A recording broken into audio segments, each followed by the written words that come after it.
স্বপ্ন আর বাস্তবতা এটা কখনো মিল হয় না।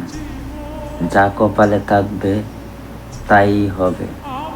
ভাগ্য যদি খারাপ হয় তাহলে আমাদের আফসোস করা হয় বোকামি। কপালটা যেহেতু খারাপ আর আমাদের আফসোস করাটাই হচ্ছে বোকামি। কখনো নিজের দিকে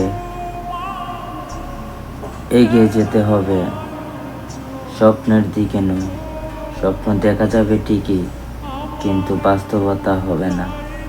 আর বাস্তবতা কখনো স্বপ্নের মতন মিলও থাকে না। কঠিন ভাবে মানুষের সাথে মিশতে হবে, যে মানুষ আপনাকে সাহায্য করবে। এটাই আমাদের নিয়তির খেলা।